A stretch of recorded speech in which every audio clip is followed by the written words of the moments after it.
or is it just gentlemen? I see Sandro there. Hello, and how are you doing? So, yeah, guys, I'm here with Usama Dakdok to do the single most painful series on the internet. I believe we're on episode 43. So if I don't make it to episode 44, just understand that it was my choice not to go on living or something. I donated my body to science fiction. I decided to volunteer for a trip to Mars on an experimental rocket by Elon Musk, or and also, I mean, I don't drink, to be honest, but Usama and this sorry, the Quran is driving me to drink. Because Usama, what do you take responsibility for this? Listen, if you drink more of this, I know you drink a lot of what do you call this? Camel stuff. You drink the yellow stuff. I don't have Yeah. the yellow stuff today. I'm all out Oh man, see that's of the why regular I clear told stuff. you more of the yellow stuff. It give you more energy. You move on, keep on. So what? 40 broadcasts. Give me a break. I did 4,000 already in my life. 4,000, more than 4,000, and I drink this stuff here. It And looked look like what coffee. happened to your hair. So let me take this as a lesson, right? If I No, stop no, no, now, no, no, I no. will do You myself see, a medical favor. you have the good observation, wrong conclusion. The hair loss have nothing to do with what I'm drinking. This is have to do with talking to Muslims. When I get upset, I pull my hair. I pull my hair. Look. I don't no more hair. So we're done with the hair. So now I still get my camel urine in a coffee mug, so nobody figure out what I'm doing, man. And it's sad, you know what? Everyone, there was a terrible event this week. As you all know, it's actually made the rounds in Poland. It broke in on Polish news. I was driving on a 2-hour drive down the highway, and well, backcountry roads. Actually, I decided to take the scenic route, and the news came of what happened in Australia. And I mean, really, our condolences and our thoughts go to the victims and their families. I mean, this is horrific. Here in Poland, it has been all over the news. Polish people, even though they're not affected by such events, they are deeply affected. They don't want these things to come to this country, and yeah, it is horrific. And I see on social media, Muslims are aware that sentiment is shifting, sentiment is changing against them, and you see them saying, "Oh, look, a Muslim man saved these Christians." Oh, yes, yes, yes, indeed. You know what amazing, Lloyd? When you hear this propaganda, I said that Muslim man, according to Islam, will burn in hell because he stopped the killing of more Jews. The problem with Muslims, even who give an apology, I'm sorry, I will not accept your apology unless it's given right. So for Muslims say sorry about this crazy guy, no, no, no, no. You need to say sorry about our crazy Allah, the Yep. most terrorist God we know of according to the word of Allah. Sorry Yeah. about our terrorist Muhammad. Sorry about the terrorist Islam we practice. Give me the right apology. Apologize about Islam, not about what the man did in the name of Allah or Muhammad or Islam. I am sorry for Muslims who get killed because they are becoming victims of Islam. Yeah. And I'm But sorry for the people of the West to be killed by the hand of the Muslims because they're victim number two of yeah. Islam. The And problem I is in Islam. and if Yes, you brother. pay attention, I think you'll start to find that this is escalating. These attacks are becoming more frequent, Sure. and I think it's going to escalate, and and people are going to push back. I believe that is beginning, and I don't think it's too late. Yes, it is late, but I don't think it's too late. And and yeah, of course, Muslims are going on about how Muslims, Kagil Ahmed Al Ahmed, although there are reports that he's actually a Maronite Christian from Lebanon, and he has crosses in his store, according to some reports at least, unconfirmed as yet. But of course, they don't want to talk about the fact that these were Muslims that were shooting Jews and others on the beach. They will, how do you identify that someone is specifically Jewish? And yeah, and also there were even reports that, oh, look at this, the one of the shooters, the one that survived, I believe, they were saying that he was, oh, look at this guy, he's ex-Israeli military. No, the guy's ex-Pakistan army. So anyway, this is horrific, but It's sad. It's sad. is, but we pray that this does not happen again. And I think people are finally pushing back. I was watching the Australian people talk to their officials, the government, and you can see there is an unhappiness, and people are ready to snap. And I think the government is well aware of this. This is not going to continue. There will be results that come from this that are going to be unpredictable, I think. But yeah, but look, do me a favor, go on social media, do at least one thing. Go on social media and post, terror has a religion. It's called Islam. Do that. Just say, terrorism has a religion. It is called Islam. Because more Islamophobia will save you. Less Islamophobia will get you shot. Yeah. By the way, tonight I will be doing a seminar here in Michigan. It's by the title Islamophobia, Fact or Fiction. Maybe someday you and I, when you finish this volume, at least volume 1, we can do some of my seminars as a broadcast. We have done some of that in the past, but Islamophobia, Fact or Fiction, and one of my good phrases that all terrorists are Muslims. Not all Muslims are terrorists, but all terrorists are Muslim. I mean, this is beyond even your imagination. What's more important is Allah is a terrorist. Muhammad is a terrorist. Muslim believers are terrorists, according to the word of Allah of the Quran. That's good enough for me. That's good enough for me. So guys, candlelight vigils, give peace a chance, imagine. No, this is not good enough anymore. This is not good enough anymore. This needs to stop. So Islam needs to go. The goal, Brother Lloyd, their goal is very simple. In celebration of Christmas, in celebration of Hanukkah, and then if we allow them to do that, which we have already, so many cancellation all over the world. They are not celebrating Christmas. It's canceling its New Year's and Christmas celebrations because of Muslim terror. Yeah, but the third one is end worship in synagogues, end worship in churches. So what we're doing, open more mosques. People will come to the mosque, and we're going to celebrate Ramadan, Iftar, and we're going to celebrate Eid al-Adha, the Adha's sacrifice. I mean, literally, that is the goal. Will we give in to them, or will we fight it? I think the Australian people are super stupid for not even banning hijab, burqa. One of their senators, she's trying hard for a long time, and they call her Islamophobe. And guess what? She went to the meeting of the Senate meeting dressed like a hijab, and they refused her and threw her out for 2 months. She could not be a senator for 2 months. Why? Because she's trying to tell them, even though the Senate does not have a dressing code, she can go naked if she wants. She can go wear like a monk, like a nun, or she can wear whatever she wants.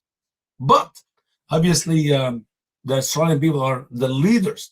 Are not kids. They're stupid. For years are given into the Muslim. Guess what? You're gonna have Islam, or get rid of the Muslims, and you can have your sanity or your country back. So it's up to you. Do whatever you want.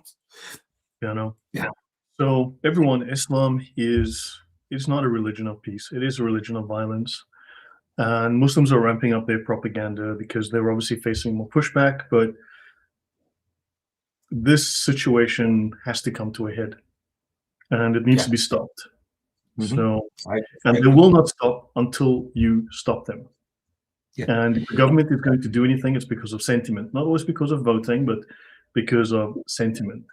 And by the way, Lloyd, listen, if I'm sorry, brother, I keep interrupting you, but just you listen to the politician in Australia, here in America, even our Secretary of State, Mark Rubio, last week, they all talk about radical Islam. We need to stop talking about radical Islam. Let's talk about Islam. Let's talk about Allah, Muhammad, and Muslim believers.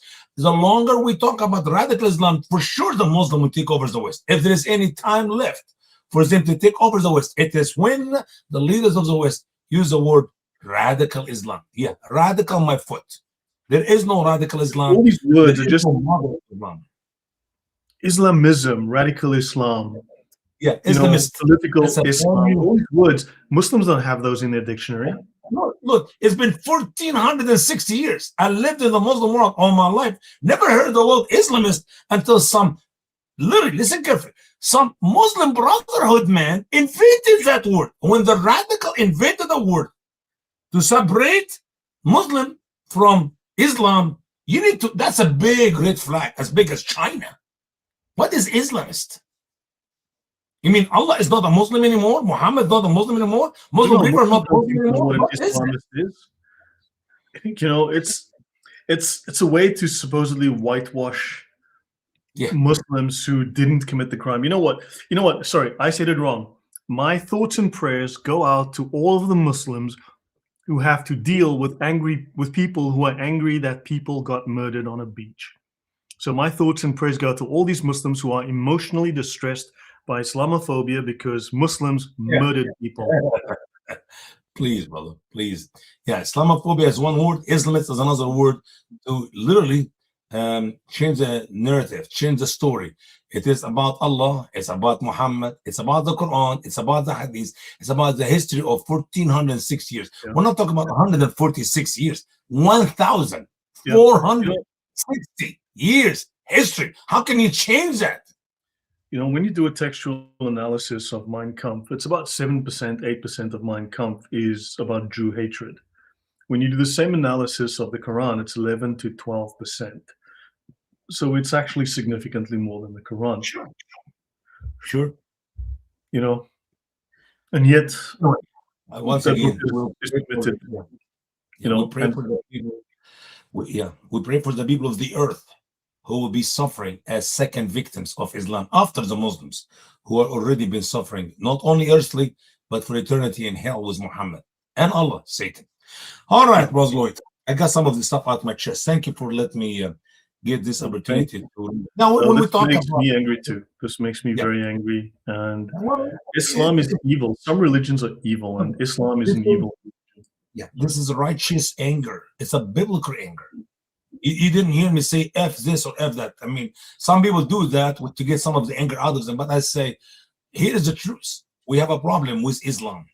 And it makes me twice as angry when I hear the people of the West talking about Islamist, radical Islam. Where you come up with stupid idea? Show me the word radical in the Quran. Allah calls them Yeah. believers. Muhammad calls them believers. They call themselves believers, and we're so stupid to call them radicals. Where you come up with that? Help me out. Teach me something. I'm No, willing this to is learn. going to get worse. I mean, look at the rape cases in the UK. This is only Oh, accelerating. sure. And now they just stopped some guy with gun parts hidden in his car's petrol tank, under his bonnet, and so on. These people are getting ready. And look, I think we'll prevail, but there will be a price to be paid. Sure. And the only way now is to take a hard stand, like what's happening in the US now against the Somalis. People need to understand these are some of the most corrupt countries on earth. And those people come there with those corrupt ideas and they bring it with them. But The culture comes with them. Yep. the more corrupt they are, talking about the Somali in America, the more Islamic they are. They believe in their heart that the riches of America supposed to be theirs. They believe that the people of the West took it away from Africa. And they believe, according to Islam, they have the right to bring justice, take it back from America. So you may think they're bribing, they're stealing, robbing America of 10 billion or 20 billion. No, in their heart, that is the right to get it back.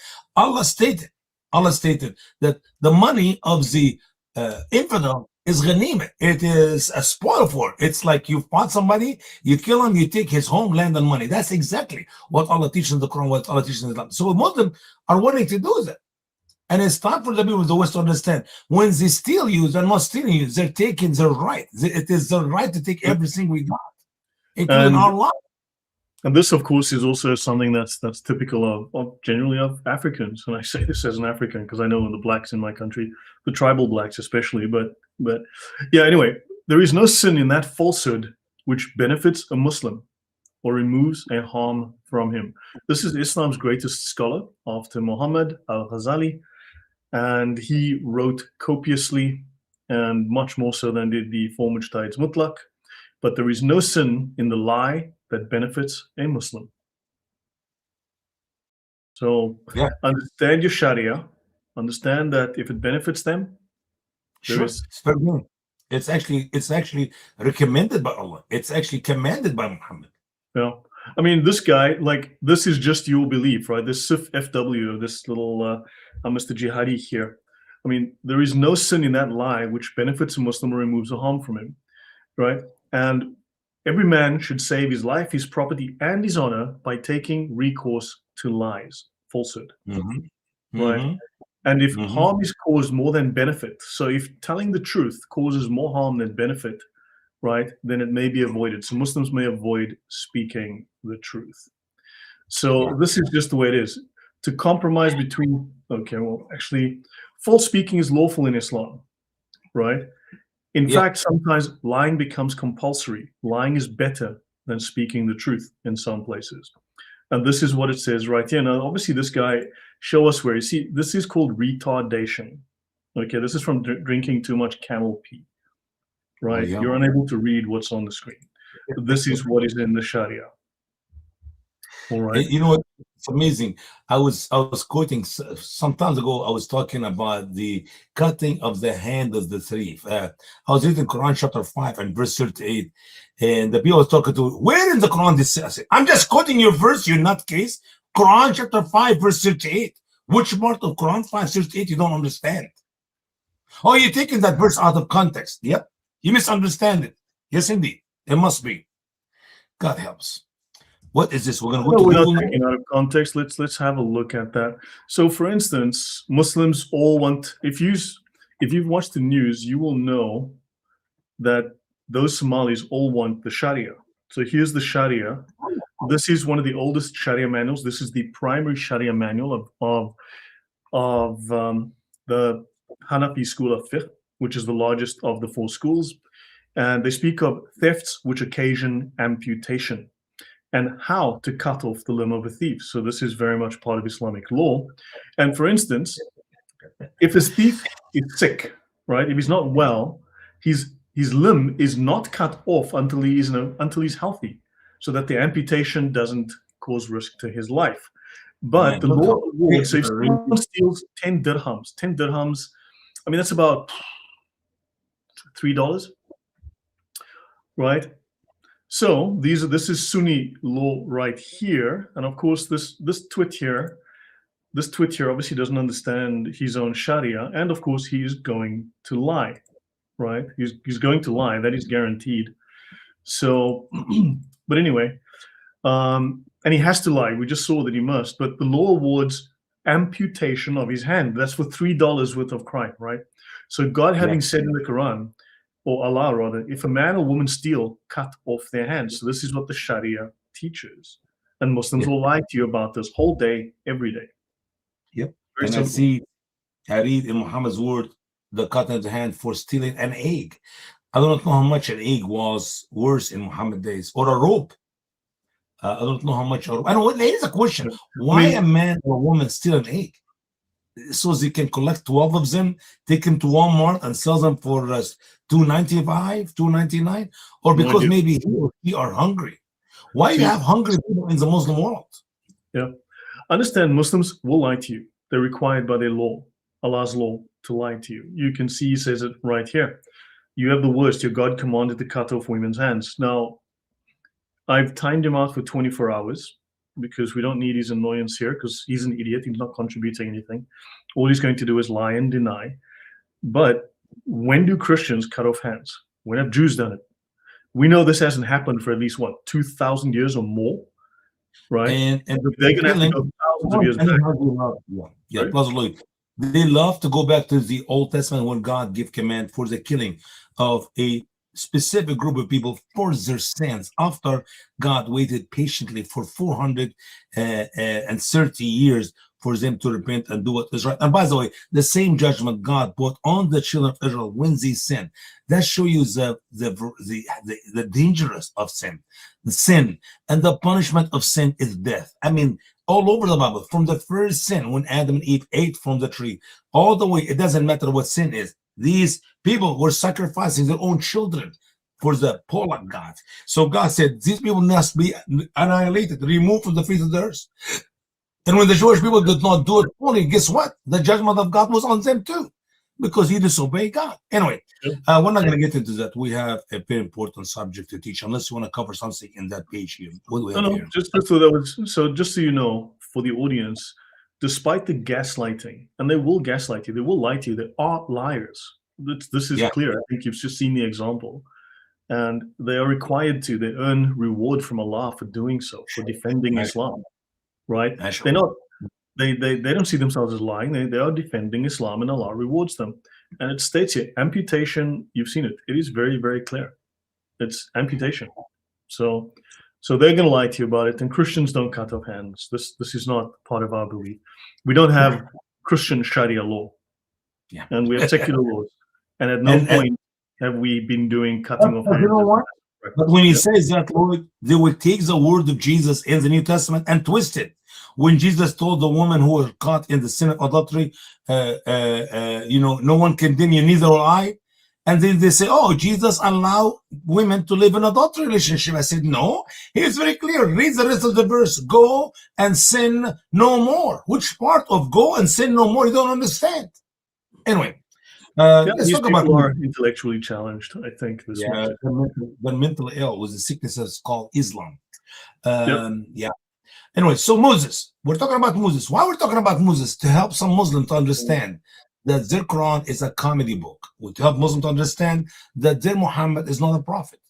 Because the only evidence for Muhammad to be the prophet is the miracle of the Quran. And when we study the Quran about any subject, if it's Moses, if it was Abraham, if it was David, if it was whatever name you pick up, it is a revelation of, is a miracle of, if the miracle of Islam is a bunch of errors, I'm sorry, you need to rethink your religion. You need to find a different belief, because that religion, not only is a savage cult which teach you to kill, to destroy, to steal, the ultimate goals of Allah, Satan, but it will not lead you to eternity in heaven. So here we go. We're going to do one more podcast to expose what Muhammad wrote in his Quran, what Allah revealed in his Quran about more errors in the life of Moses. Go ahead, brother. Right. I'm still curious. Muhammad had 60 scribes, and yet they still had to write stuff on old toilet paper, used tissue paper, on old pieces of cloth, bark. Like, they were rich. They were robbing people. They had money. Why would they need to? Well, brother, Muhammad never asked anybody to write any Quran. If you dig deep into it, as we read in the collection of the Quran, that's what they taught me when I was in Egypt, okay? In the Muslim schools, the Muslim teacher taught me that there was a war of apostasy, where many of the warriors, the great Muslim heroes who memorized, notice they said what? Memorized portions of the Quran were dropped dead in that war, and it went for a long time. Omar begged Abu Bakr to put the Quran in a book form. Abu Bakr said, how can we do, listen carefully, Brother Lloyd, how can we do something the Apostle of Allah never asked us to do? Then he saw the result of that long war, and thousands and thousands of people were dying. Then he was convinced. So they both went to Zayd ibn Sabit. And Zayd ibn Sabit repeats the same sentence. How can we do something the Apostle of Allah never asked us to do? And for years, I was asking myself, Brother Lloyd, why Muhammad does not want to have the Quran in a book form? It's very simple. Because when you are a liar, you don't want people to walk around you, 60 or 600 of them, write your lies. And the proofs that Muhammad is a liar is that when a man was reciting the Quran inside the mosque, Omar heard him. He said, whoa, time out. You're not reciting right. That's not the word of Allah. And the man got upset. Who are you, Omar, to correct me? I recite the same passage before the Apostle of Allah. And he did not correct me. They both went to Muhammad. And guess what? Muhammad said, both of them are right. And then Muhammad added, actually, the two angels asked Muhammad to keep rereading the verses of the Quran in 7 different forms. So what do we have here? A liar, a professional liar, a smooth liar who got caught because his Quran does not match, and he fixed it by saying, oh, there's 7 of them. Muhammad never wanted anybody to put the Quran in a book form. And the evidence, when we read the story of Moses, when we read the story of Abraham, when we read the story of Noah, as it is repeated all over the pages of the Quran, it's always different. Yesterday, I was doing a study about Abraham. Well, guess what? In one place, Sarah laughed before she heard the news that she'll have a baby. In the other place, she slapped her face and she screamed. In one place, they went to Abraham, the angels, to tell them about they're going to the people of Lot. Another place he went to Abram after they've been already with the people of Lot. And the tense change from present, from future to past in the same story. And you can go on and on with every time Muhammad repeats the story, he contradicts himself. So why do you want a man who knows 100% he's lying, he's making up stuff, in these 23 years writing less than a verse a day, 3/4 of a verse a day, if you want to break it right? Why do you want somebody to like that to write all these lies down? Yep. That make him real stupid if he would Yeah. write it down. These people, this evidence doesn't matter to these people. Right? I think you know that evidence does not matter. All they No. have is that they believe they're right regardless of the facts. Sure. And you've seen them come on, they just want to distract and deflect. They're not operating in good faith, they're not acting in good faith. There's no reason to treat them as people Sure. operating in good faith. Yeah. These No. are people you sweep aside. And Exactly. there's no point. You need to understand your principles are more important. Your survival as a culture is more important. The truth here. You stand on facts, they're standing on a false narrative. Okay. But they'll keep coming back. So if there are mods in the chat, if this guy comes back, and I suspect he will, he's made 3 attempts already, then just please get rid of him. Hold on a second. Janice, while you're here, Janice, I should add you as a moderator. There you go. Okay, right. Let's dive in. We ended here, right? This is about, so he slapped Pharaoh by his wings. So Jibril slapped Pharaoh with his wing. Okay, yeah, that's what angels do. Yeah, right? To stop a soul of repenting and to seek the forgiveness and the mercy of Allah, who said it in his Quran literally 114 times, in the name of Allah, the merciful, the merciful, twice in chapter 1, none in chapter 9, and in each chapter. How can Allah be merciful when his angel Jibril will do everything he can to stop a sinful man like Pharaoh to repent and believe in Allah? Because Allah was salty. Allah was salty that Pharaoh wasn't listening to him or something. And somehow we see in that idea here, or that interpretation here, that Jibril is more powerful than Allah. Jibril know what he's going to say. Jibril heard what he's going to say, what he said, and Allah did not. Allah missed that. Do you know that Allah never heard that? And Jibril was able to stop Pharaoh from believing in Allah, but Allah himself did not hear it. I mean, you and I know it right now, but somehow Allah missed it. I mean, what is the logic here, Lloyd? That Jibril heard it, I know it, you know it, all the Muslims know it, but Allah himself never heard it because Allah was taking a nap that time. Because Allah was taking a nap. What was that? A noon time? What was that about? Allah sits on his bed, something. Yeah, so he was taking a nap on that thing. So basically, we have an issue now. The angels should rejoice when someone wants to confess and someone wants to repent and someone wants to worship Allah and all of that nonsense. But no, can't have that. Right? You're a bad boy. So anyway, yeah, they didn't want this man to confess. They didn't want this man to come to Allah, whatever. Okay, fine. So today we will deliver you with your body that you may become a sign to those who come after you. And surely most people are unaware of our signs. And yeah, we also don't care. We don't want to know. So Ibn Abbas said that some of the people, the children of Israel, doubted the death of Pharaoh to the point that they said, surely he will not die. So where did Ibn Abbas come with this idea? Is Pharaoh to the children of Israel a god, will not die? They know that their early fathers, Abraham, Isaac, and Jacob, died. Why can't Pharaoh die? Is that what we read in the Bible anywhere? Is Ibn Abbas know the Jewish people and their thought more than Moses and the Jewish people and you and I today?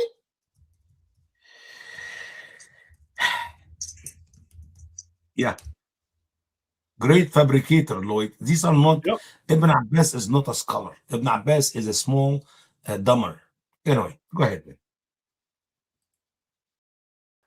So let me just see. Uh, okay, so Ibn Abbas said that some of the people, children of Israel, doubted the death of Pharaoh to the point that they said, "Surely he will not die." Where he got that information, nobody knows. It is a secret. Therefore, Sure. Allah commanded the sea to lift Pharaoh to the top of the waters. But others said he was lifted to the shore. Then others said that a bunch of goldfish grew legs, carried him with their little fins all the way up the beach, and dropped him on a chair next to Joe Biden, who was there at the time. Who was taking a nap on the beach? I got it. I remember that day. Yeah. So Wait his a minute. shield was on him so that Hey, they hey, hey, might hey. know him. Therefore, they knew him from his clothes. Brother, that was a different ocean. Joe Biden was here in the Atlantic. This one is the Red Sea. Are you sure it's the same water? Joe Biden is old enough that he was probably an eyewitness. Oh, So yeah. Joe Biden invented those lounge chairs at the ocean. So he might have helped pull the guy out, for all you know. Right? Mm-hmm. And they knew for sure that he did drown. That is the proof to the children of Israel that Allah had the power to destroy Pharaoh. And so that's it. This is great fan fiction. I'm not sure if it's history, but fine.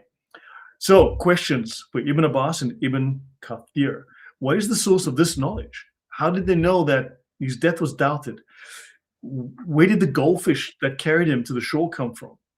You know, was it mermaids that pushed him to the goldfish?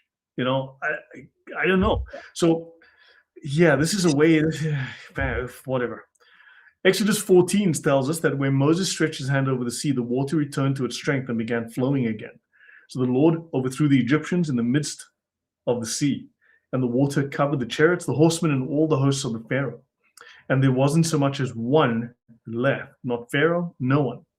And when the Israelites saw the Egyptians dead, they believed in the Lord and his servant Moses. So when the Bible said they believed in God and they literally believed in Moses, and they know for sure that this is a great victory, somehow Ibn Abbas turned it to be backwards. They did not believe. They actually believed the opposite, that he will never die. I'm sorry. Yeah. This is nonsense. Anyway. So we can conclude that none of the Egyptians survived. They all died. And yeah, where do these scholars get these statements? Well, the Muslim that was on earlier, he's not going to tell you. He doesn't have those facts. All he wants to do is attack. He's not thinking. He's not asking questions. That's just how it is. So understand, if you're dealing with a zombie, you can't sit down and have a civilized conversation with it. You do what you do to zombies. It's as simple as that. Mm-hmm. So, right, I believe the problem is in Quran 10:90. The author tells me, and he's the guy right here, which simply states that Pharaoh repented and Allah saved his flesh. So there's no proof of the slap from the angel's wing or the mud in his mouth or, okay. And he became proud with his troops in the land without the truth, and they thought that they will not return to us. So we seized him and his troops, so we cast them into the sea. See how was the end of the unjust. That is like so vague. Ibn Kathir's interpretation was that they transgressed. They presumed to corrupt the land, and they believed there would be no resurrection and no return to Allah. So the Lord poured on them the torment. This is such bad poetry. So he drowned them in the sea in the morning, and he did not leave one of them alive, and that was the end of the unjust. The obvious interpretation was that no one was saved, except for the little golden fishes and Pharaoh's body brought to the shore and how he got there. But so can we stop already? No, we can't. We have to go some more, please. Give me another hour. One more hour and I'll let you go. Makes no sense. I mean, it's like, let's skip forward because, like, come on, man. No, you can't skip. It's very important for some Muslim who have logic or common sense. As we continue, he or she will say, "Thank you, Brother Lloyd. Thank you so much." Just assertion. There's no evidence. There's no chain of custody of the data. Where does this come from? So the story. So Moses and the children of Israel asking to see God's face. So the story of the 40 days meeting between Moses and God is well known to Jews and Christians from Exodus. And as a result of the length of this meeting, the children of Israel made a god because they did not think that Moses was coming back. They didn't know what happened to Moses. The story is rewritten in Quran 7, 142, and Muhammad breaks it into two sessions of 30 days and 10 days. I'm surprised he got the maths right. Hey, at least, yeah, 30 plus 10 is 40. He sometimes make up weird numbers, but this was good here. So as usual, Muslim scholars inserted their input to try and give reasons for why it is written in such a way in the Quran. Here's the verse and its interpretation by Ibn Abbas. And we appointed for Moses 30 nights, and we completed with 10, so that his whole time with his Lord amounted to 40 nights. And Moses said to his brother Aaron, "Be my..." I'm surprised he didn't say his brother. Let's think of a name here. Al Capone. You know, No, he got the name right, Aaron. for once. You know, yeah, Brother Lloyd, last week I was doing a little bit deep study. So I was reading about Mary's, the mother of our Lord Jesus' birth in the Quran. And I was reading the scholar Tabari interpretation to the story, and shocking to my bones, even though I've been studying about Islam for years, but I never read that portion before. That when her mama birthed Mary, she found that she's a girl. And she said, of course, Allah knows girls are not like boys. So she took her, that Mary's mama took Mary to the temple, and she gave it to Aaron, the brother of Moses, because he was the priest in the temple. I'll bring the Arabic out and we'll read it if you want. Which means literally the scholars of Islam, not only Allah, but the scholars of Islam are confused. They think of Mary, the sister of Moses and Aaron, or at least in that story, she was born in the time where Aaron was serving as a priest in the temple. And that's how Mary ended in the temple. In Jerusalem, right? Yes. Well, first of all, the temple was not built. So I don't know how can they take it to the temple. Second of all, because there was not, the tent was not even made. You know, the tent, not the temple. The tent, the temple, the building was built by someone. And we're talking about 1,500 years different between that Mary and the other Mary. But somehow scholars did not see it. They didn't catch it. That's how stupid the scholars of Islam. Keep going, brother. I'm sorry. I apologize. This is to talk about Aaron here. And Moses said to his brother Aaron, "Be my viceroy among my people and reform." So you see, Allah endorsed Reform UK. And in fact, you're going to find that Nigel Farage is mentioned later in this verse. But before we get there, let's go on. And do not follow the way of the Vandals. So, yeah. He is Ibn Kathir, yeah. So Ibn Kathir said this verse, stated that Ibn Abbas and others said that Moses spent 30 days with his Lord. He was fasting and did not taste food the entire month. Because he desired to make his mouth smell good, he took the bark from a tree to chew on it. He didn't use his miswak stick or whatever. However, Allah commanded him to hold on for 10 more nights. So it became 40 nights. And the mouth of one who is fasting in Allah's sight is better than the smell of the best musk. Moses chose his brother Aaron to be in charge during his absence. So in other words, a stinky mouth is just fine. Ooh, beautiful smell. No. Like Campbell's soup. Go ahead. Well, of course, the Quran glosses over, this revelation glosses over all the detail that you find in the Bible.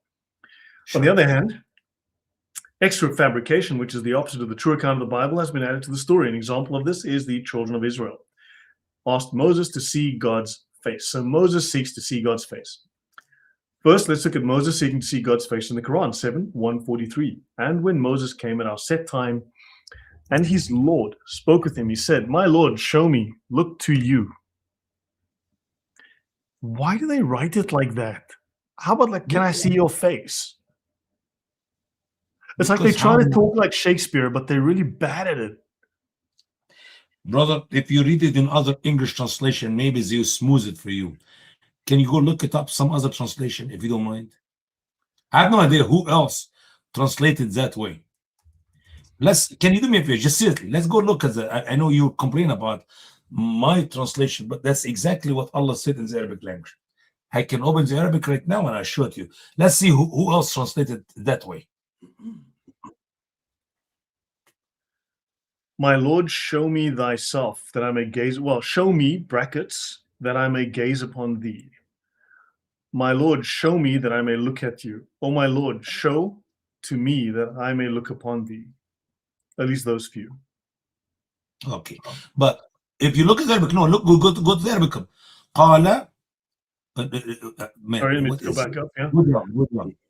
ولما جاء موسى لميقاتنا وكلمه ربه قال ربي أرني أنظر إليك. ربي, my Lord, أرني, show me, أنظر, look, إليك, to you. Copy that and put it in Google Translation. It will be perfect, like I said it. Google Translate is not the meant to whole be. verse. No.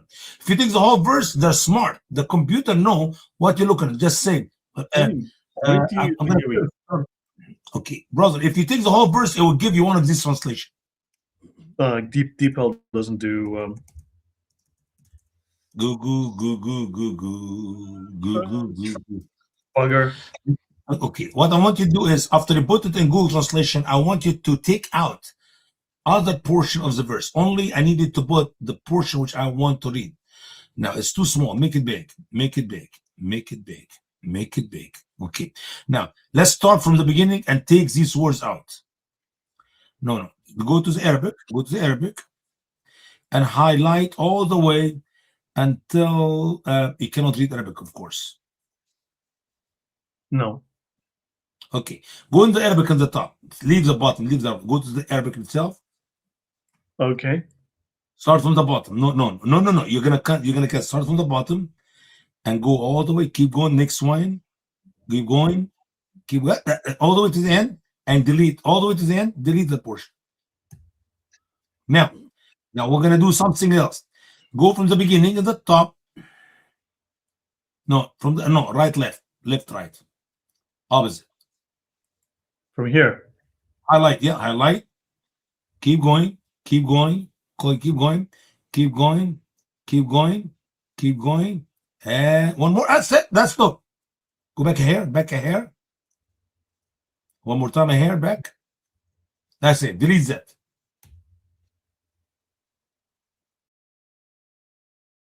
No, see, they got the propaganda translation online. Google Translate cleans this up. I've noticed that Google Translate cleans this up now. It makes it look nice. Because they know you're talking about the verse of the Quran. I've done this so many times. Almost every time we could clean up the propaganda. No. They fixed a lot of that stuff. They fixed up a ton of that stuff. And the fun thing, these things.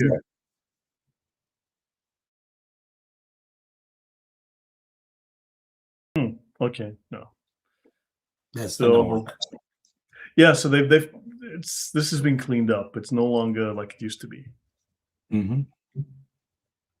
Okay, anyway. So you said, "You will not see me, but look to the mountain. So if it dwells in its place, so you will see me."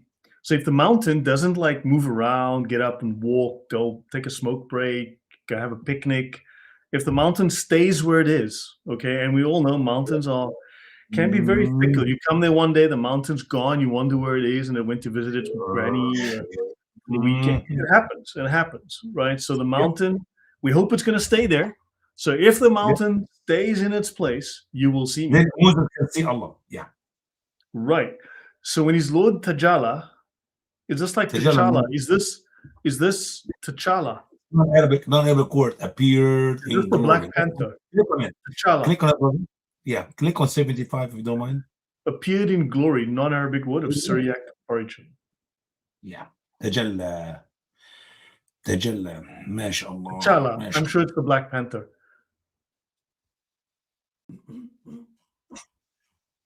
So he made it. So when the Lord Tajalla to the mountain, he made it dust. He pulverized the mountain. Really. It became like nothing. Mm-hmm. And Moses fell in a swoon. So when he was revived, he said, "Praise be to you. I repented to you, and I am the first of the." All right. Let's do something very important here. Do you know that where Moses went to the top of the mountain, and became the first Muslim. Yeah, right No, there. no, that mount outside Sinai in the Arabia desert up there in where like Medine is, where Moses used to shepherd the sheep for his, that Yeah. mountain is still there. That mountain is still there. So when did the mountain was back together from dust to real mountain? When this happened? I mean, if the When they put the mountain, moon back together because they launched Operation Super Glue, oh, super glue. and they put the moon back together because they had to unsplit the moon. So they figured, you know what, let's fix the mountain I, because like I know about the moon. I believe the moon will glue back. The crack is still there. You can see the crack. But how the dust of the mountain went back? You cannot glue it, man. Maybe mix it with cement or something, but you cannot glue dust. You know, you're not following me. A crack in the moon, you can glue it back. When something is broke, you can glue it back. Two half, you broke, you glue it back. But when something turned to dust, how can you glue it back? it's Hello? it's like cement. It's powder, and you just put it together and you stir with water. That's what Allah did? That's Show what me he the had. verse. Listen, show me the verse in the Quran that's what happened. I'll challenge you. Um, it's the one where Allah says He can do all things that strengtheneth Him. You know what? I think you made it up. You're a fabricator. It's But go like you ahead. remember. It's like because the mountain came to Muhammad, and then Listen, Muhammad said, "Look, brother, you cannot tell these lies to me. I know Islam better than most Muslims, okay?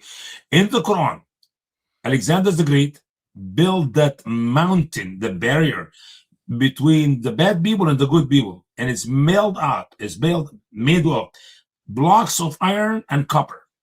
And Allah said in the Quran that it will not be destroyed until the day of resurrection. The last time I look at my calendar this morning when I wake up, and it was December 16, 2025, the day of the no, resurrection. because Usama, you understood it wrong. It was made from iron and kaka." Okay, now Kaka, the iron just rusted copper. after a few years, and the kaka doesn't last in the desert sun. I mean, it just becomes No, dust as well. Allah, brother, I don't know why you just keep defending Islam without even having logic in what you're saying. That mountain's supposed to be here today. We looked at the Google Earth for a whole 2 days. I didn't sleep. I searched every mountain, every burial in planet Earth. Not one of them was made out of iron and copper. Okay, so that mountain does not exist. Now, that mountain here where Moses was standing on turned to dust. I don't see any dust in the Sinai desert or in the Arabia Peninsula where Moses used to meet was gone. Okay, so what happened to the dust? Don't tell me Well, you cement. see, here's the thing. Okay, so it's simple. This Yeah. was a green paradise, and then when Allah took the mountain and made it in dust, all the dust fell all over the land as sand, and that's why you have a desert now. Okay, so what happened to the mountain of Alexander the Great? The Um, barrier, the iron and iron and copper. yeah, iron rust, and the rest is kaka. Okay, can you read the next sentence, please? Ibn Kathir, go ahead. Ibn Kathir stated that Allah spoke to him from behind the veil. Allah talked to him and caused him to hear the How conversation. big is that veil? This is actually, you know what, if this is in the Arabic, this is when they speak of behind the veil, this is like the whole Gnostic veil. That's the women. No, no, no. The women in Muhammad days. Allah told the men, do not talk to Muhammad's wife except behind the veil because Muhammad was so jealous. He does not want anybody to look at his favorite wife, Aisha, or the other women. Okay? You know what I'm saying? You don't know what I'm saying. Are you following me? So the veil is like a curtain where the Muslim men can go and talk to Muhammad's wives. One in the other, in this side, and the women in the other side. So you don't touch them. You don't look at their eyes. Because Muhammad knows what happened if one of these men look at one of these women and the wind lift up her clothes. It's going to end having a That's not. very wise because you shouldn't look women in the eyes, because if you do look them in the eyes, next thing you're buying them jewelry, and that's very painful. So Oh my word. there's some Oh wisdom my. there. There's some wisdom there. You Look, know? I'm talking about Muhammad experiences. from looking at his own daughter-in-law, you know, I mean, and then he I think it's got very married. important that young men get their ear pierced and they buy themselves a little earring because you learn two very important lessons, okay, Yeah. which you'll need later in life once you get married. You learn Number to one. buy jewelry and endure pain. This is very important. What a great advisor. Man, you're full of wisdom. You're full of it. Okay, go ahead. Read about Ibn Okay, Kasir. so Allah then caused him to be drawn near to him. And this is a very noble position because Allah gave him this very high position. He asked Allah to remove the veil. And he said to the Great One, who no sight can be aware of, Lord, show me, look to you. And he said, you will not see me. And Allah proved that Moses could not see him because even the mountain, which is much stronger and bigger than men, will not stand still when the merciful shows his glory. That's where Allah said, but look to the mountain. So if it dwells in its place, so you will see me. MashaAllah. MashaAllah. You know, I've become stronger Muslim believer after reading what Ibn Kathir said. It kind of gave me like strength in my heart about Allah's words and Moses. Yeah.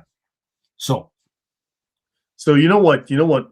You are actually a believer in Allah because you were looking and you could not see the mountain. Because so this is why you were looking for it and you couldn't find. So that means that you saw Allah mhm, while you were searching on MashaAllah. Google Maps. So because you looked, you couldn't see the mountain, and so Yeah, the so there proof. you go. That, There's the story. True mhm, story. Ibn yeah, Kathir stated that in the earlier books, obviously he meant the two testaments of the Bible. No one can see Allah unless he dies. And Ibn Kathir said that Mujahid said that the cat in the hat said that when Moses saw what happened to the mountain, he fell down fainting before Allah, for the mountain had changed to dust. Is this the same mountain he was standing on? yeah. So maybe he fell a very long distance, and luckily it was dust, so he could fall into soft dust. I I lost mean, balance. No, no, no, no, no. That was a mountain on the right side. Moses was standing on the left side, and the mountain was on the right side. Okay.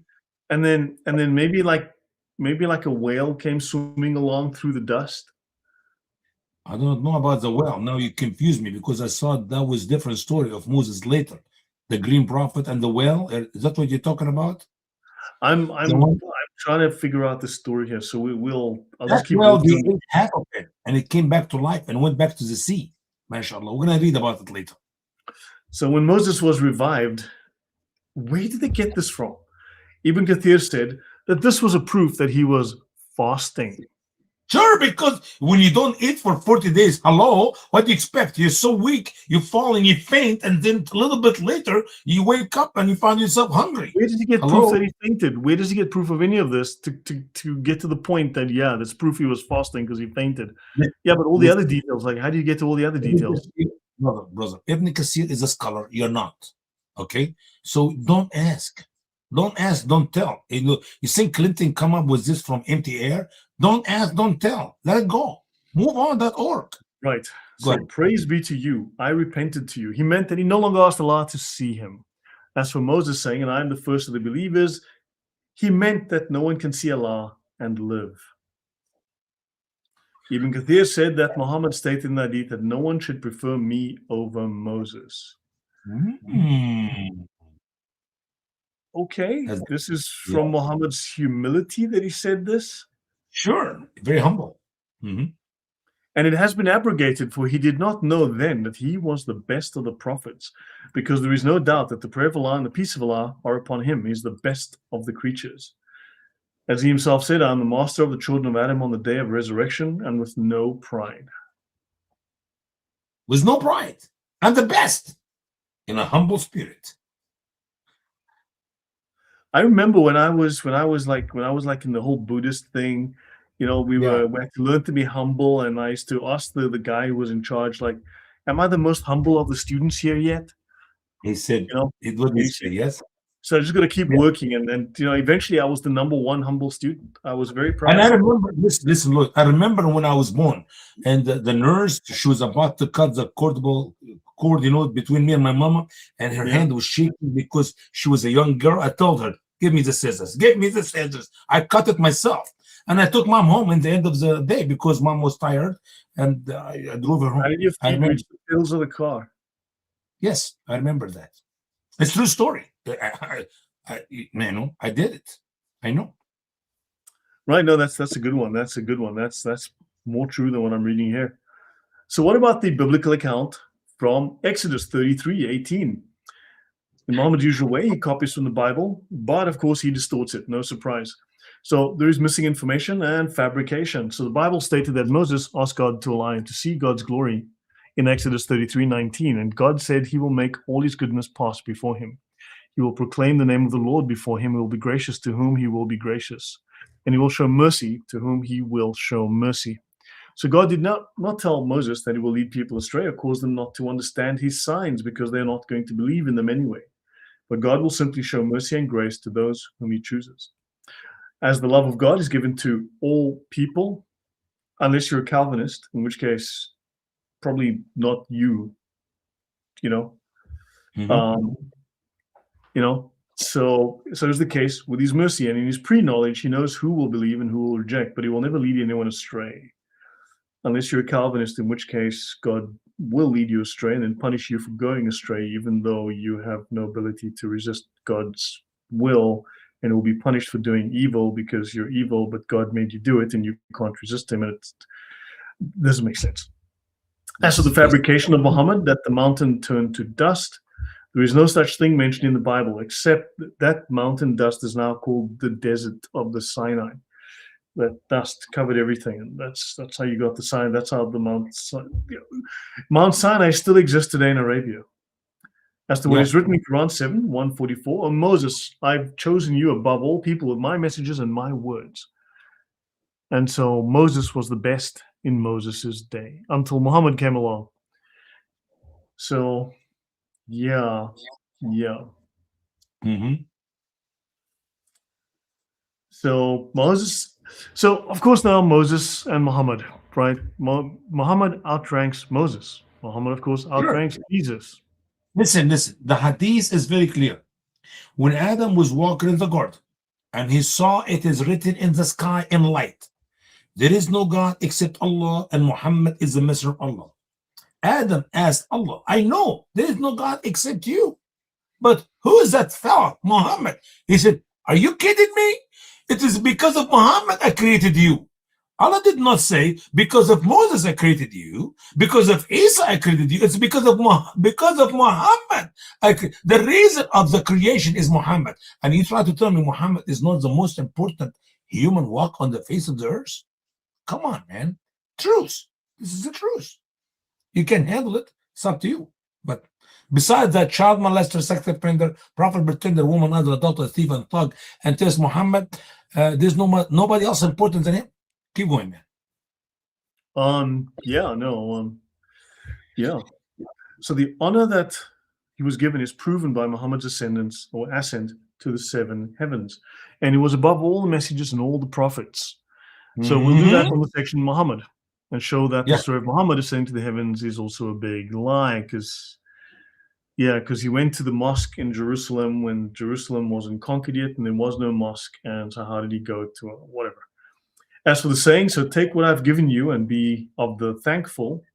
Ibn Kathir said he meant to be thankful for what Allah would give him of the worlds and that he will not ask for more than that. Makes This is sense. just like a bunch of assertions, and you will just believe this, and it's just so contrived. Your problem, Lloyd, is you think a lot. You need to be a good Muslim. Don't use that is which in the box between your two You ears. know, Forget what about happened? that. I just realized this is where they get. But wait, there's Mo. That's Yeah. There's Yeah. always Mo, and we wrote for him in the Alwa. What the heck is the Alwa? Boards, Allah. non-Arabic word of Oh, Aramaic man. origin. And you know, by the way, that means boards of wood. Alwah is boards of wood. And by the way, alwah is plural, which means in the Arabic language, three or more. I'm sorry, when you read the description as we coming up to it, I hope, and I wrote it here, if not somewhere else, you can't help but to laugh because Allah does not know what is the two tablets. Yeah. Hey, Go ahead. Halal Health took time off from planning to murder Jews and Christians and drive over people at a Christmas market and not raping young girls in the UK to leave a comment. Wow. Wow. Thank you very much, Harry, for a drink afterwards. Thank you. Thank you very much. So this is thank you very much, Harry. But yeah, he took time off from him and his friends raping young girls in the UK and plotting to drive over people at a Christmas market. He says he is the most important, Allah Akbar, but your stupidity is beyond dumb. You have no idea what you're reading or how to interpret what you're reading. What do we say to this, Usama? Yeah. To this, what? You're reading something inside of my book. What are you reading? Yeah. Please give me a second chance. Please. I was distracted with my phone, man. It's sin. Yeah, he needs to maybe go back to making apologetics for Muslims murdering people on beaches and go back to planning the next Islamic terror attack. Listen. It's a sacrifice Muslim believers are willing to take for Allah. They will not enjoy their sexual privileges, and they're willing to sacrifice this world for the hereafter, where they have better sex with the forever virgin for long time. You see, on earth they can only rape 1 or 2 a day, okay, 3 a day. In paradise, 100 times a night. So they just practicing all those attacks on young girls are just practice for the afterlife, right? So that, mashallah, maybe that's the reason, but only Allah knows. Yeah. Right, let's go on. So we wrote for him in the Allah from everything, a sermon and an exposition of everything. In the hadith, you read the word of Allah from everything. I mean, you're not talking about 10 sentences or 10 laws. We're talking about the whole entire Torah, the whole entire 5 books: Exodus, Leviticus, Genesis, Exodus, Leviticus, Deuteronomy, and Numbers. These books are written on the Allah. Go ahead. So Ibn Kathir stated that Allah wrote by his own hand and gave Moses the Torah, which is you say I made it up, man. You're dead wrong, Lloyd. I was right. You're wrong. The Torah itself, and Moses was carrying these words on his shoulder. Imagine carrying this piece of wood, they're like 10 feet wide. You're gonna see the measurement coming up. You'll laugh, man. You're gonna have a good time. Keep reading, man. Our friend is, our poor sad friend. He's feeling the need to comment. He says that no good people wouldn't make fun of the Quran like this.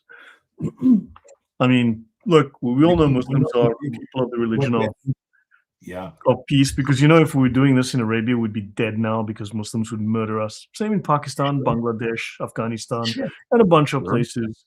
Whereas, of course, Muslims can go into churches and they can stab the priest and they can break, statues, destroy the windows, burn the churches down. They can pull down nativity scenes, and and then they can claim benefits and but that's okay. But making fun of the nonsense. We're not making fun. We're just reading the book. It's funny. Wait a minute. I'm not making fun of what you're reading. What I wrote there, it is exactly what Ibn Kathir said. It's exactly what Allah said. What do you mean? I'm not making fun. Allah is funny. Ibn Kathir is funny. Hysterically funny. Muhammad is funnier. Anyway, keep going, man. I mean, look, I'm just going to ban the guys. He's wasting my time here. But, think about it. At no point will these people acknowledge or engage with the fact of lying being obligatory, of Islamic terrorism, and so on and so on. So, they won't, but of course they'll take offense, and we're supposed to all be offended. You know what? I am tired of caring, and I think everyone is tired of caring, right?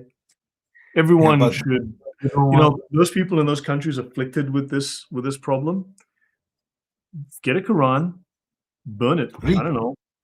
Read it. Read it, brother. Read it. It's a great insult. Just I don't know, rip it into pieces and just throw the pieces. I don't know, whatever. I mean, but seriously, it's like at some point you've got to ridicule this culture. You've got to ridicule. This is one of the worst ideas to ever exist. Yeah, but Lloyd, Look, burning the Quran is an old habit in Islam. Started with his great successor, the Uthman, great right? Uthman ibn Affan. He burned the original 7 Qurans. So burning the Quran is not a big deal. It's nothing really. But reading it will wake up the people of Europe. It will wake up the people of Australia. It will wake up the people. It will wake so many millions of Muslims who never bothered to read it. They just believe that Islam is the perfect word of Yeah, but Allah. if you just read the Sharia, you pick up the Reliance of the Traveler and read that. That explains it all. Oh, It's so clear. then you truly ended Islam. Yeah. Yeah, I know, but seriously, guys, you need to stop being kind and Nice. respectful to the point that you're giving up your own culture and being suicidal.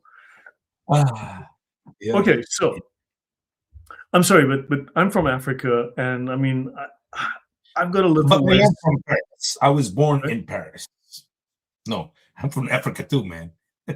Yeah, and I've You got a know, little last less time, patience for this kind of stuff. I just Lloyd, don't. the last time I looked at the map and I found Egypt is in Africa. It's true. Look at the Yeah, map. the Egyptians came through a Stargate, and they're not from Earth, so that's different. Oh, well, I didn't know. I forgot about that. Maybe yeah, you have a So, point. All right. right. In the Hadith. So Ibn Kathir said that Allah wrote the Torah with his own hand. Do you know that the Bible, the first 5 books of the Bible, was written by Allah himself? MashaAllah. And Ibn Kathir knows. I mean, he's a great scholar. And he Yeah. gave Moses the Torah. Did not just the 10 commandments. No, no, no, no, no. He wrote The the whole whole world in his hand. He's got the whole. and you Sorry, know what's I got amazing? sidetracked there for a second. Which includes And it's all the amazing. teaching. Even though the Torah is the word of Allah, written by Allah's own hand, given to Moses, and Allah said in the Quran, no one can change the word of Allah. Amazingly, we are greater than Allah. We're much stronger than Allah. Allah is too tiny, small, not bigger, not akbar, but asghar, means smaller, because we can change the Torah.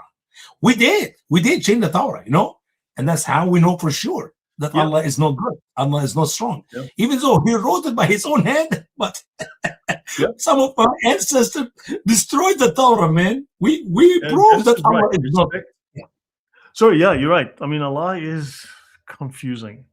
But look, Genesis is right. Respect goes 2 ways, and Muslims have taken advantage. They don't respect you. You know this. We all know this. Let's not pretend otherwise. Let's call a spade here. And then, of course, Allah couldn't even write in other languages than Arabic. So, guys, Allah didn't only write the Torah, he wrote it in Arabic. MashaAllah. The Bible was first written in Arabic. Remember, this is 3,500 years before the language of Arabic was even invented and had dots and dashes and stuff. But that's a small, minor detail. No. The Jewish people can memorize it and they can recite it right in the Arabic language. You don't need to have it written with the dots and the vowels and all this. You don't need that when you memorize it. You said they memorized it. No, memorized it. Memorized. Okay. No, I'm sure they did something very alien and strange. I think you have some selective hearing. You choose to hear what you want to hear. So it was memorized in Arabic.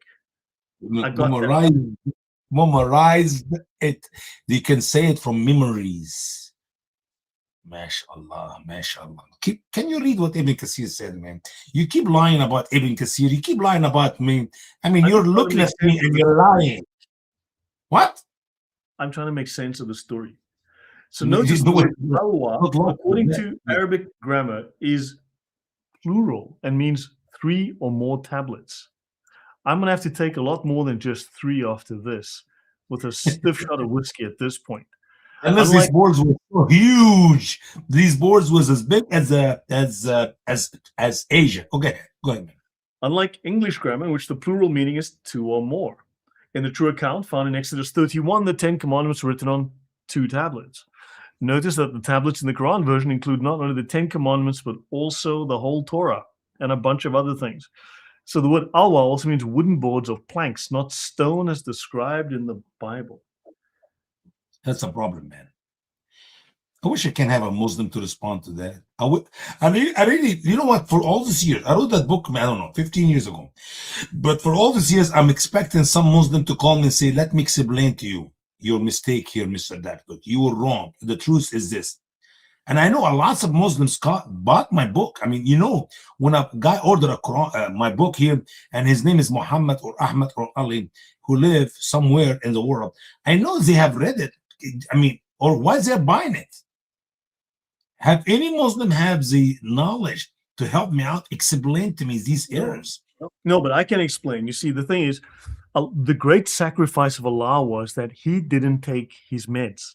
Allah didn't take his tablets like he should have. What he did was he gave them to Moses instead, right? Because Allah didn't have any paper, right? So he used the tablets, and Moses used the tablets. So he was carrying around his Bible, on those big. This was page 1, guys. This is just page 1 of Moses's Bible. Those on the Genesis 1, 2, chapter 1 and half of chapter 2. It have to be small. Listen. It have to be written in small, tiny letters, and he have all these boards. Actually, I don't know why I did not write the side of the boards, man. That's what I hate about my editors. They cleaned up my basically, the first Bible was set up on billboards in the desert, in the Sinai. You had these billboards, and people would go past in their camels, and they'd read as they go from right to left. They would God read help me. on the billboard. So you had the Torah and the Ten Commandments on a whole bunch of billboards that Muhammad had, and these were very big tablets. Allah's got a very big mouth, a big mouth. What? You're the best. Yep. I got you, man. You said boards. I can imagine Moses being so strong. He carries his boards the entire 40 years, circling in the wilderness, and he's carried them on his shoulders. No, I mean maybe. Yeah.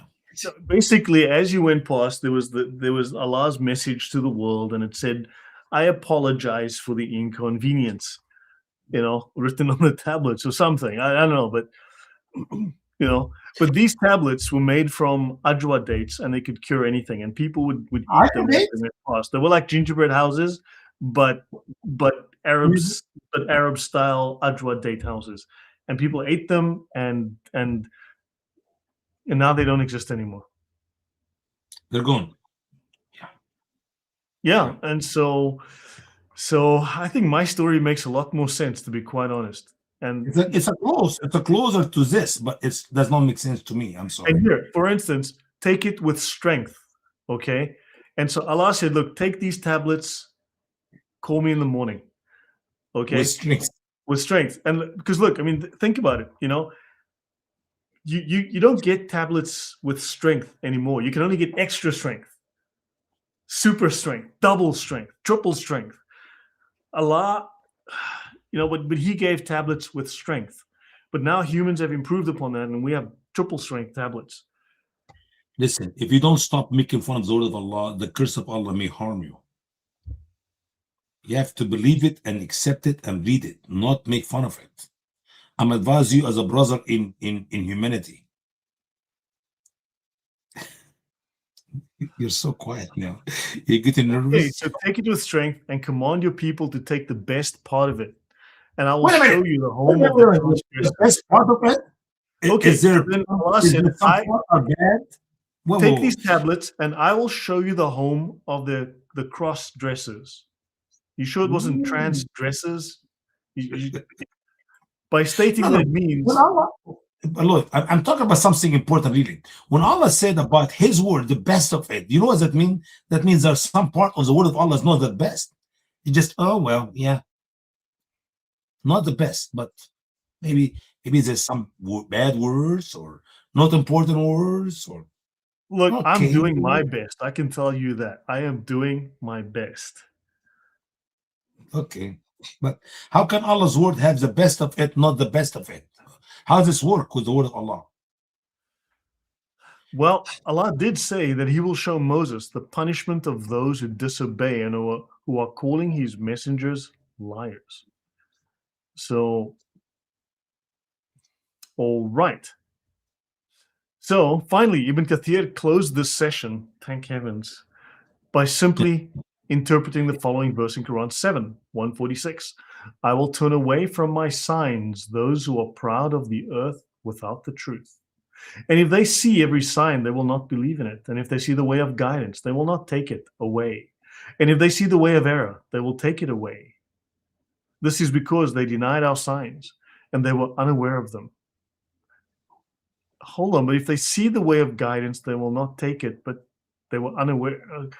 They And choose the those who wrong did, road and they lead the right words, the right, way of life. They choose to reject the truth of Allah and accept the lies, which is also of Allah, because He is the one who gives them both choices. Actually, Islamically, Allah is the one who makes them to not to believe and makes them to disbelieve. Because He guides whom yes, He will and but He that's a leads us small to whom He detail. will.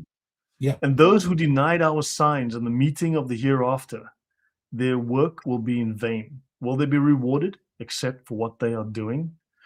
Well, guys, that was profound. I hope that you felt that as much as I did. So he interpreted these verses by stating that it is Allah who causes the proud one not to understand or comprehend the meaning of the signs. Even if they see all of the signs, how wonderful and powerful they are, they will not be led by the signs and they will not believe. For Allah Himself turned them away from the signs because they did not believe them and they disregarded them. And Allah turned them away from thinking of their meaning, so they would not obey what is in their signs. It's all about Allah. Allah did that. The people have no free will. They have no choice. Imagine, the verses is very clear. Even when they see the truth, they choose the wrong. They Erwin choose is the convinced. We've got one believer that's now in the chat. Erwin has heard this and he's convinced. I think he's Oh ready man. to say the Shah Na Na. Oh no, no. Hold until the last program. It's coming up Yeah, soon in the year you 29. say the In the Shah Na year, Na at the end. Do, do, do, do, do, do, do. Good night, sweetheart. Did I just give away my age? I cannot imagine, the author says, how Muslims can accept the nature of Allah or how cruel He is. Muslims like Ibn Kathir and others could not see anything wrong in such a description of Allah because Allah knows best. They will not believe the signs. That is why Allah makes them turn away from them and misunderstand them. Erwin, someone is saying, no, don't do it, Erwin. Don't do it. So he leads people astray because he knows they are not going to believe. What a just God. Where's the Calvin? Did John Calvin write this book? no, that's Muhammad. Muhammad. Oh, I don't okay. see the Quran was written way before John Calvin, man. Why you confuse two people together? What's wrong with you? There's probably a lot wrong with me. I mean, there's probably a lot of things. But the evidence, Erwin is saying, but the evidence is just piling up. So powerful. So Erwin, I mean, yeah. So where's the patience and guidance in a God that will lead you astray? Who then can be led to the truth? For all have sinned and are not good, not even one. So Scrunchy is saying, Erwin, to save you, please take 2 of those tablets and call him in the morning, okay? You might need to call Usama. Listen, half a cup of fresh camel urine will help a lot. Yeah, I've got these tablets. I mean, these are like little yellow tablets. It's concentrated camel urine. Are you So serious? look, Where do you get this from? Oh yeah. hold on, there we go. See, it's little yellow concentrated. What? I think we need to. How much it cost? Look what I get here. You see this one here? You see this yellow one here? I get this also from Saudi Arabia. It is brand new, fresh. Can you see it? Yeah, I'm just going for a mini dose myself. I'm just No, taking the mini hey, dose. a guy like me, because I'm addicted to it, and I have to take much. That is solid camel urine. Wow. See it? Wow. I mean, so Yeah. this makes me more of a real Muslim than anything. It's like, wow. You know what I don't like about you? First of all, you mock the word of Allah. Second of all, you mock the word of Muhammad, peace be upon him. And then you don't like our great scholar Ibn Kathir and his opinion. You don't even like Hibr al-Ummah, the ink of the nation of Islam. Ibn Abbas himself. You don't like Ibn Abbas. Who do you like? Yourself? You're so selfish. You're so full of it. What do you think? Who do you think you are? And then when I offer you camel urine, a bigger tablet, you don't want to take it. You take your own small, tiny tablet. Yeah. So look, Hoping Christ is saying she's calling you out, Osama. She's saying that's omega-3 tablets. Don't lie. Just don't make Oh, up oh, don't make up stories. That's did omega-3 she tablet. know that? Is it written on it? Man, that woman is so powerful. God Yeah, help no, us. you can't fool some people, you know. So yeah, just so everyone knows, these are vitamin D3 tablets. Listen, Because listen. it's No, because you took it out of the. How about this one here? How about that? There's nothing about it now. Except you can see it. You see? MashaAllah. No bags. The bag is given mashallah, away. exactly. Usama, that's the first smart thing Usama has said today, which is the second smartest thing, that he can say right after saying, Lloyd, let's not talk about this topic anymore. Let's just Who said that? It's my favorite, man. It's my book, for heaven's sake. mashallah. I dream about it between now until next Tuesday. I mean, Right. Okay, let's finish this. The children of yeah, Israel. by the way, that is response to the first portion we talked about, but we didn't get into it. So go ahead. But look, guys, Muslims, if you guys do start making little camel urine tablets, remember you got the idea from us. We'd like some royalties, okay? So Yeah, that a would be little bit very nice. more. Yeah, please help Brother Lloyd. He's struggling. He's struggling. He needs some help, okay? And he's trying to advertise for my camel urine, but nobody's buying it from him. Yeah, and besides, I didn't have space for those big tablets, so you're gonna have to make it like a little 10-inch maximum with a nice screen, okay? Maybe a keyboard attachment as well and a stand. Right. So another contradiction between the texts, the Bible and the Quran, is in Quran 2:55. Muhammad claimed that the children of Israel asked Moses to see God's face or they would not believe in him. And they said in verse 55, and when you said, O Moses, we will not believe until we see Allah openly, so the thunderbolt seized you while you were looking on. And the opposite account is in the Bible. Oh God, where do they get these stories? In the Bible, the children of Israel were afraid for when they saw the lightning. They heard the thunder and the sound of the trumpet, and they saw the mountain smoking. They stood far away, and according to Exodus 20, verse 19, then they said to Moses, you speak with us, and we will hear, but let not God speak with us, lest we die. So the worship of the magic cow. No, before we get to the magic cow, that's going to take a long time unless you really want to spend another. We can just read this paragraph or so. No, it's not just one paragraph. Stop here. We stop here. It's the magic cow. Paragraph after a paragraph after a paragraph. But the truth is, I'm shocked. I'm shocked. Somehow Muhammad could not hear the story right. Almost every story Muhammad was rewriting in his Quran, he missed something or he could not get it in the right order. So somehow he figured out that the children of Israel want to see God. When the Bible said, we don't want to see God. You talk to God and tell us, and we will obey whatever God tell you.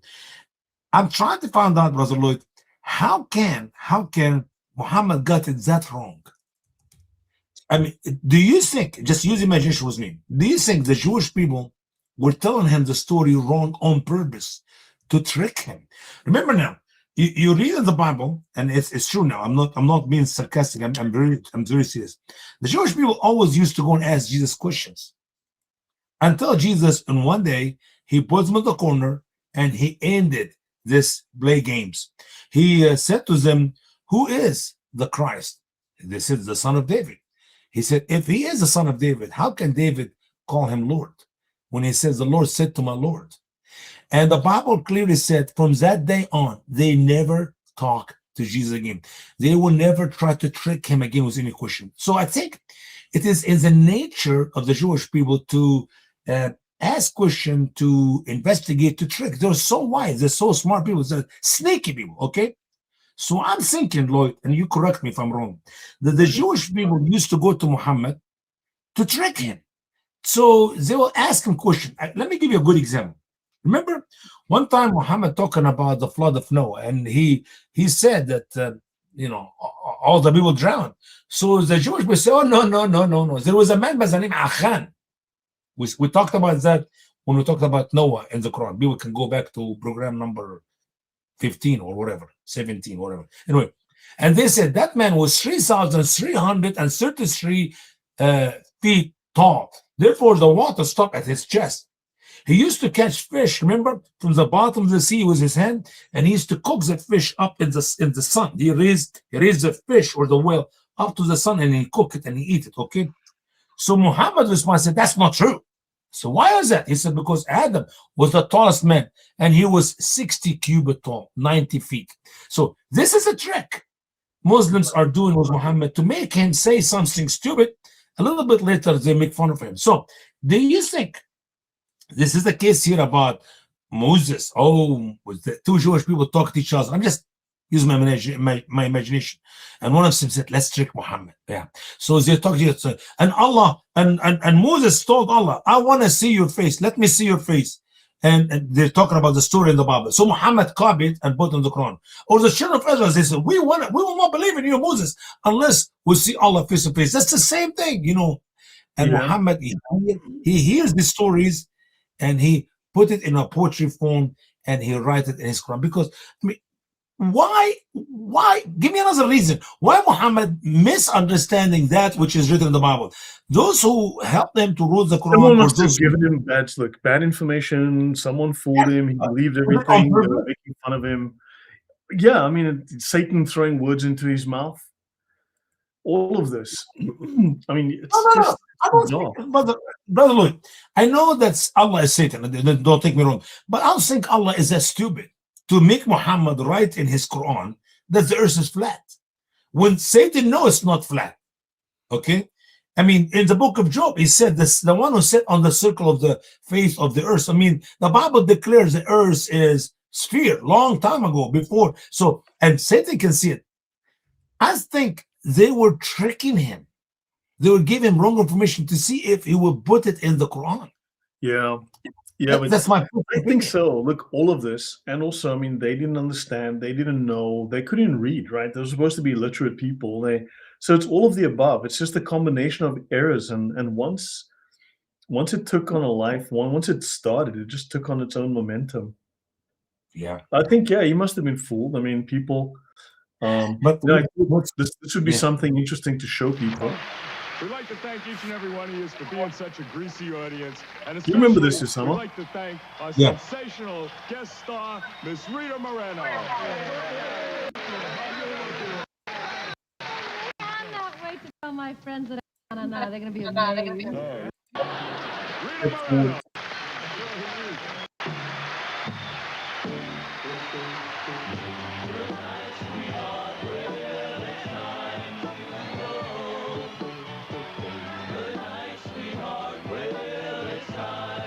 You know,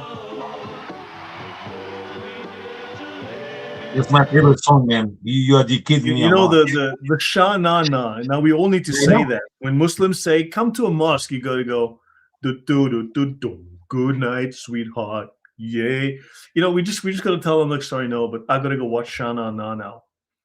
You know. Yeah. But here's my question before we leave. Here's my question: how in the world, in this time and such time as this, that the Muslim people never bothered to read the Quran to understand this unlimited number to read it? They're required to believe what they're told by their imams. I mean, why there are Muslims who believe in the Quran without even reading it? Because they are simply told we are the best. What we have is true, and there's never any question about it. You know, it's just as simple as that. If you pick up any of the programs we did, I don't care, just open by luck, just grab one and open it. You'll find a bunch of errors. I mean, I did not put the title, The Revelation of Error, out of empty air. It's a reality. The Quran is the revelation of errors. And until today, there's some Muslims believing it. Well, in the Sharia, it says the basic obligation of Islam, right, is to believe in everything brought by the Messenger of Allah with absolute conviction, free of any doubt. and you are not obliged to learn the evidence of the theologians. The Prophet did not require of anyone anything but what we have just mentioned. And he says what befits the common people and the vast majority is to refrain from discussing the subtleties of theology, because then corruption, which is difficult to eliminate, will find its way into their basic religious convictions. It is better for them to confine themselves to contentment with the above mentioned absolute certainty.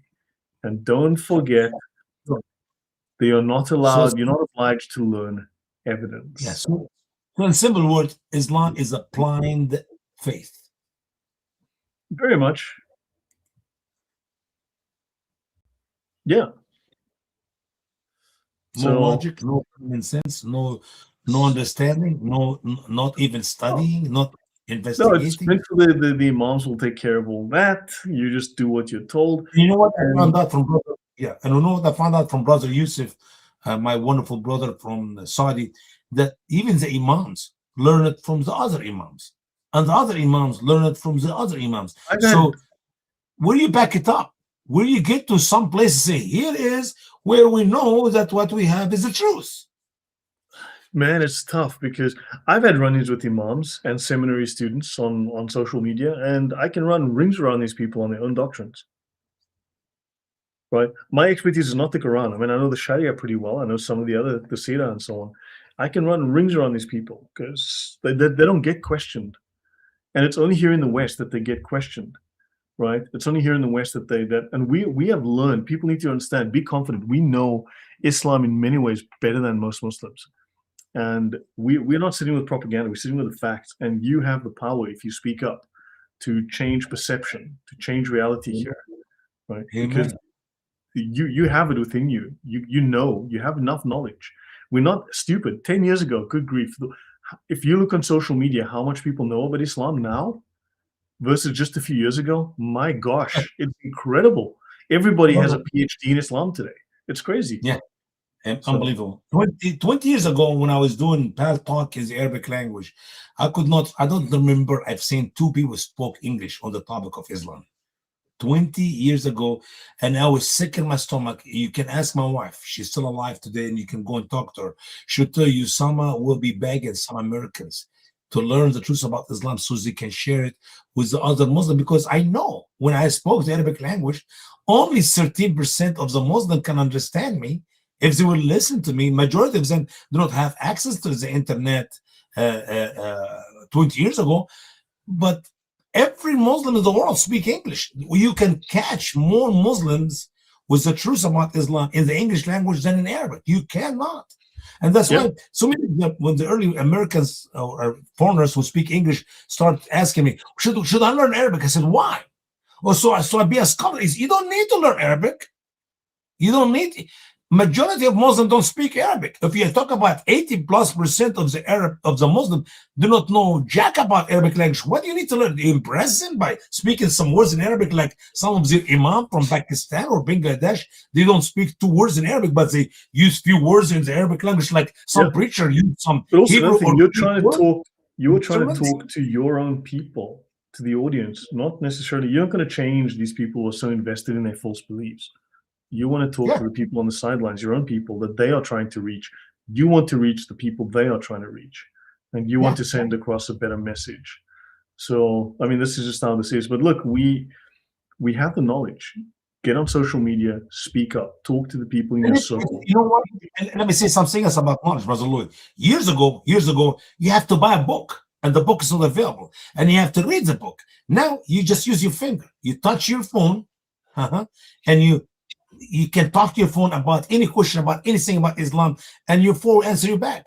And believe it or not, there are plenty of truths by the Muslims on that phone here to destroy Islam. You don't even need to buy a book. Hello, phone, talk to me. Phone, hello. I'm not as good as you, but hello, phone, talk to. I'm talking to the voices in my phone, the little men in there. Hello.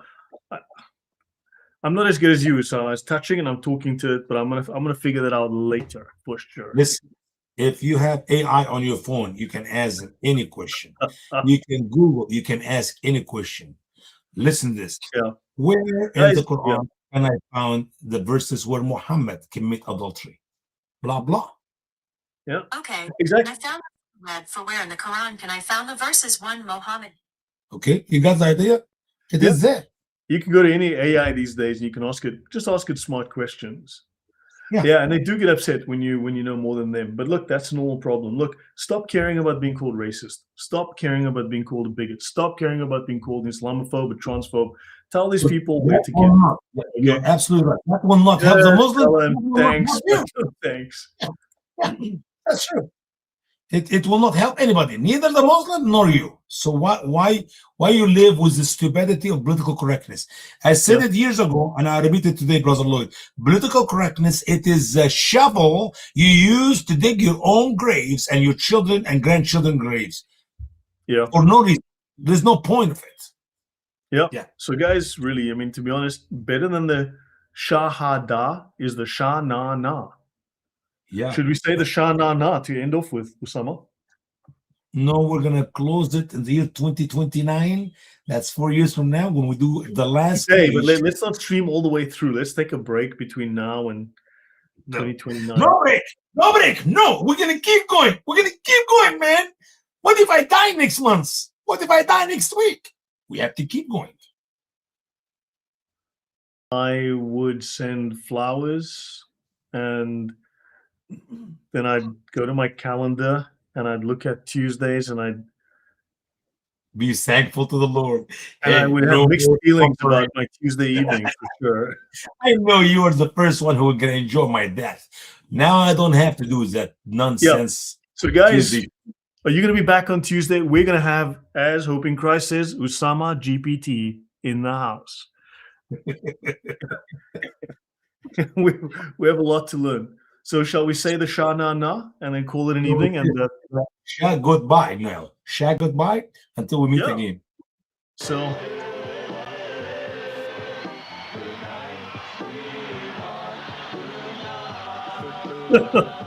I wonder if YouTube's going to. Tonight at 9:30, root for the home team. So guys, this what we've just seen here now is way better than the Shahada.